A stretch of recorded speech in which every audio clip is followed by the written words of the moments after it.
الحمد لله رب العالمين والصلاة والسلام على سيد الأنبياء والمرسلين وعلى آله وصحبه أجمعين أما بعد فأعوذ بالله من الشيطان الرجيم بسم الله الرحمن الرحيم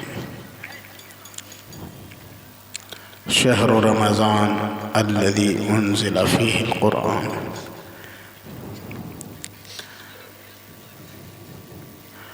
وعن سلمان رضي الله تعالى عنه قال خطبنا رسول الله صلى الله عليه وسلم فقال يا أيها الناس قد أزلكم الشهر العظيم المبارك شهر فيه ليلة خير من ألف شهر شهر جعل الله صيامه فريضة وقيام ليله تطوعا من تقرب فيه بخصلة من الخير كان كمن أدى فريضة فيما سواه أو كما قال عليه الصلاة والسلام صدق الله العظيم وصدق رسوله النبي الكريم حضرت صدر محترم حضرات علماء کرام حفاظ اعظام شعراء اعظام اور ہمارے تمام بزرگوں نوجوان ساتھیوں عزیز بچوں، ہم سب بہت ہی خوش نصیب ہیں کہ اللہ تبارک و تعالیٰ نے مدرسہ تعلیم الاسلام رانی آمباری میں 2 روزہ اجلاس کے آخری شب میں شرکت فرما ہے۔ اللہ ہم سب کے شرکت کو قبول فرمائے، آمین۔ ابھی لوگ اجتماع سے آئے ہیں، اسی کی وجہ سے تھکے ہوئے ہوں گے، اس وجہ سے مجمع کم ہے۔ جلسے کا موسم بھی ختم ہو گیا ہے، یہ بے موسم کا جلسہ ہو رہا ہے۔ شاید اجتماع جب ہو جائے، بڑا بھوج کے بعد منسوب وغیرہ کرتا ہے تو پھیکا پھیکا لگتا ہے۔ اتنا بڑا اجتماع ہوا، اس کے بعد جلسہ ہوگا تو کہاں سے لوگ آئیں گے؟ بہرحال جتنے ہیں یہ بھی بہت غنیمت ہے۔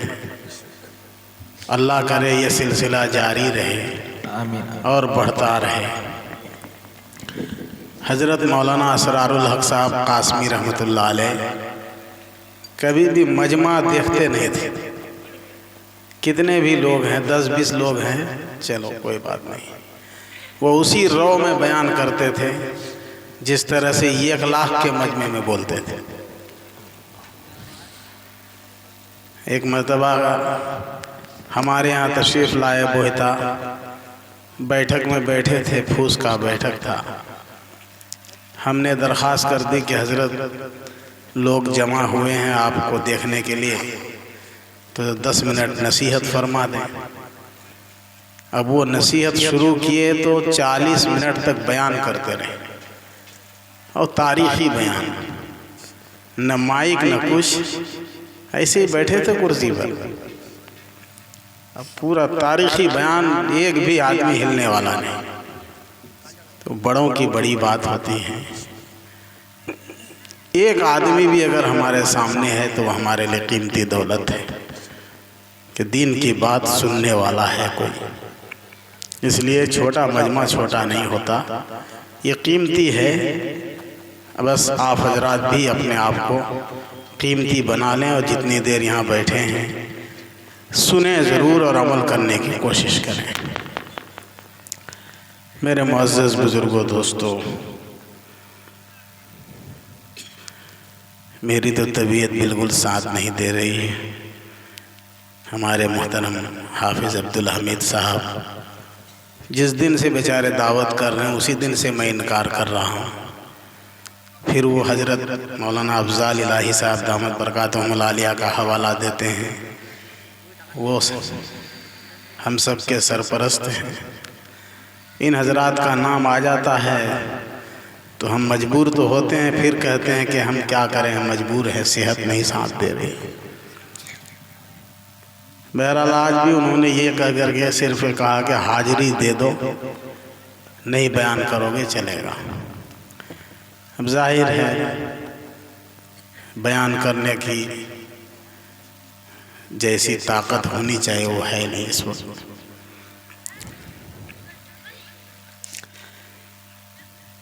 میرے معزز بزرگوں، دوستوں، ابھی شاعر صاحب بہت ہی اہم شعر پڑھ رہے تھے.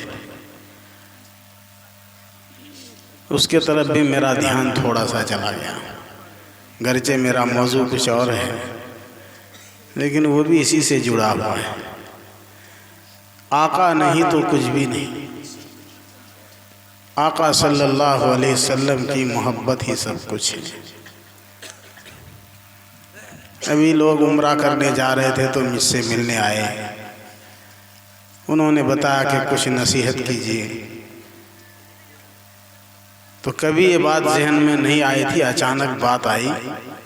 میں کہا ان کو کیا نصیحت کروں، بس اللہ تعالیٰ نے بات دل میں ڈالی. میں نے کہا مکے میں عظمت کا خیال رکھیے اور مدینے میں محبت کا خیال رکھیے. یہ دونوں چیز ساتھ میں رہے گی تو انشاءاللہ آپ کامیاب ہو جائیں گے. مکے میں اللہ تعالیٰ کی عظمت، اللہ کا جلال، اللہ کی قدرت، اور مدینے میں سراپا محبت. حضور پاک صلی اللہ علیہ وسلم سے ہم سب کو محبت ہے.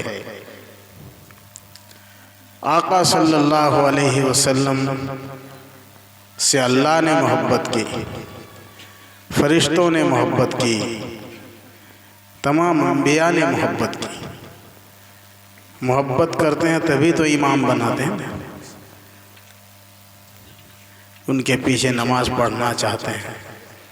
آقا صلی اللہ علیہ وسلم کے پیچھے تمام انبیاء کرام نے نماز پڑھی. آقا صلی اللہ علیہ وسلم کی ایک خاص صفت یہ تھی کہ آپ لوگوں کو معاف کرتے تھے. بس میں صرف یہی گزارش کرنا چاہتا ہوں کہ میرے بھائیوں، ہم ایک دوسرے کو معاف کرنے والے بن جائیں. یہ بہت بڑا کینسر ہے ہمارے بیچ. دلوں میں بغض رکھ لینا، حسد رکھ لینا، کینہ رکھ لینا، جلن رکھ لینا، یہ سب کینسر ہے ہمارے اندر. انسان کو ہلاک کرنے والی چیز ہے. اس کی دنیا بھی ہلاک کرتی ہے اور آخرت بھی ہلاک کرتی ہے. سماج میں کچھ ہوتا ہے، بھائی بھائی میں جھگڑا ہوتا ہے، ہونا ہے. انسان ہے، ایک دوسرے سے جھگڑا ہو ہی جاتا ہے. زمین کے بارے میں، کھیتی باڑی کے بارے میں، اور مرغا مرغی کے بارے میں عورتوں کا جھگڑا ہو جاتا ہے. لین دین میں جھگڑا ہو جاتا ہے، اس کو ہم نے یہ دیا تھا، اس نے ہمیں یہ دیا. بہرحال دلوں میں تکلیف پہنچ جاتی ہے ایک دوسرے کے. یہ تکلیف پہنچنا انسانی فطرت کی وجہ سے ہے. انسان ہے، اللہ نے انسان کے اندر دل رکھا ہے. دل میں چوٹ لگتی ہے، تکلیف ہوتی ہے، لیکن اس چوٹ کو اور اس تکلیف کو رکھ لینا یہ انسانی کمال کے خلاف ہے، انسانی شرافت کے خلاف ہے، انسانی عظمت کے خلاف ہے. انسان کو چاہیے کہ وہ ایک دوسرے کو معاف کر دیں. اب آپ بتائیے، اگر ایک دوسرے کو معاف کر دیں تو کتنی اچھی زندگی گزرے گی. آج جتنی بے چینی ہے، جتنا اضطراب ہے، جتنی بے کیفی ہے، جتنی پریشانی ہے، وہ سب اسی لیے ہے صرف کہ ہم ایک دوسرے کو معاف نہیں کرتے ہیں. اگر ہم اپنے ظالموں کو معاف کر دیں تو اور کوئی جھگڑا ہی نہیں رہے گا۔ اور معاف نہیں کرتا آدمی کیوں؟ ہم کیا اس سے چھوٹے ہیں؟ ہم کیا اس سے کم ہیں؟ یہی بات آتی ہے نا، میں کی سمجھے لہا، وہ سمجھا کیا ہے ہم کو؟ وہ میرا خاندان کو جانتا ہے، وہ میرا سسرال کو جانتا ہے، وہ میرے پاس ٹکے گا؟ اب اس طرح شیطان ستاتا ہے، اور اس کے بعد آدمی اکرفوں میں رہتا ہے، تکبر اور گھمنڈ میں رہتا ہے، اور پھر شیطان کا چیلا بن کر رہ جاتا ہے۔ شیطان انسان کا کھلم کھلا دشمن ہے، وہ اس کو ہلاک کر کے ہی رہے گا۔ اس لیے شیطان کے چنگل سے بچنا چاہیے۔ معاف کرنے میں جو چیزیں آڑے آتی ہیں وہ یہ ہیں۔ اب آپ بتائیے، نبی کریم صلی اللہ علیہ وسلم سے بڑھ کر کون ہے؟ نہ ہم ہیں، نہ آپ ہیں، نہ اور دیگر اولیاء اقطاب ہیں، نہ انبیاء کرام ہیں، کوئی آپ سے افضل نہیں۔ اللہ نے فرمایا کہ آپ کو بھیجنا مقصود نہ ہوتا تو ہم یہ دنیا نہ بناتے۔ میرے محترم بزرگوں، جس نبی کے خاطر یہ آسمان بنا، یہ زمین بنی، یہ کائنات کا ذرہ ذرہ چمک رہا ہے، یہ نبی کے صدقے میں سب کچھ ہے۔ اس نبی کو مارا جا رہا ہے، پیٹا جا رہا ہے۔ قتل و غارت کا تیرے چاہنے والوں سے سلوک، قتل و غارت کا تیرے چاہنے والوں سے سلوک، اور دشمن کو تو دعا دینے والا۔ نبی کریم صلی اللہ علیہ وسلم کے چہیتوں کو، آپ کے چاہنے والوں کو مارا جا رہا، پیٹا جا رہا ہے۔ خود نبی کریم صلی اللہ علیہ وسلم کو مارا جا رہا، پیٹا جا رہا ہے۔ اتنا مارا کہ اللہ کو رحم آ گیا، اللہ کو ترس آ گیا۔ اللہ نے فرشتوں کو بھیجا، جاؤ میرے محمد سے پوچھو، اگر اس کی مرضی ہو، اس کی منشا ہو تو دونوں طرف سے پہاڑ کو ملا دو اور طائف کی بستی کو چکنا چور کر دو۔ جب فرشتے نے جا کر کہا کہ اللہ کے رسول، ہمیں اللہ نے بھیجا ہے، آپ حکم فرمائیں، ہم یہ کام کر دیں گے۔ آقا صلی اللہ علیہ وسلم نے فرمایا کہ نہیں، میں ان کے لیے زحمت بن کر نہیں آیا ہوں، میں تو رحمت بن کر آیا ہوں۔ میں نہیں چاہتا ہوں کہ میرے ذریعے کسی کو تکلیف پہنچے۔ آقا صلی اللہ علیہ وسلم دشمن کا بھی خیال رکھتے تھے۔ ایک مرتبہ ایک کافر کو میدان جنگ میں مارنے کی نوبت آئی۔ آقا صلی اللہ علیہ وسلم کے ہاتھ میں تلوار تھی، آپ کے قبضے میں تھا وہ دشمن، آپ تلوار چلاتے تو اس کی گردن اڑ جاتی، لیکن آقا صلی اللہ علیہ وسلم نے ایک دوسرے صحابی کو بلایا اور بلا کر فرمایا کہ اے صحابی، جاؤ اس کی گردن اڑا دو۔ ان لوگوں نے کہا کہ یا رسول اللہ، نیک کام میں تو آپ آگے بڑھ کے کرتے ہیں، یہ تو کافر کی گردن اڑانا میدان جہاد میں تو بہت بڑا نیک کام ہے، پھر اس کام میں آپ دوسرے کو آگے بڑھائے، خود نہیں کیے، ایسا کیوں؟ آقا صلی اللہ علیہ وسلم نے فرمایا، بہت بڑا بد نصیب ہے وہ شخص جس کو میں مار دوں، یا بد نصیب ہے وہ شخص جو مجھ کو مار دے۔ مجھے مارنے والا بھی بہت بڑا بد نصیب ہے، اور میرے ہاتھ سے مار کھانے والا بھی بہت بڑا بد نصیب ہے۔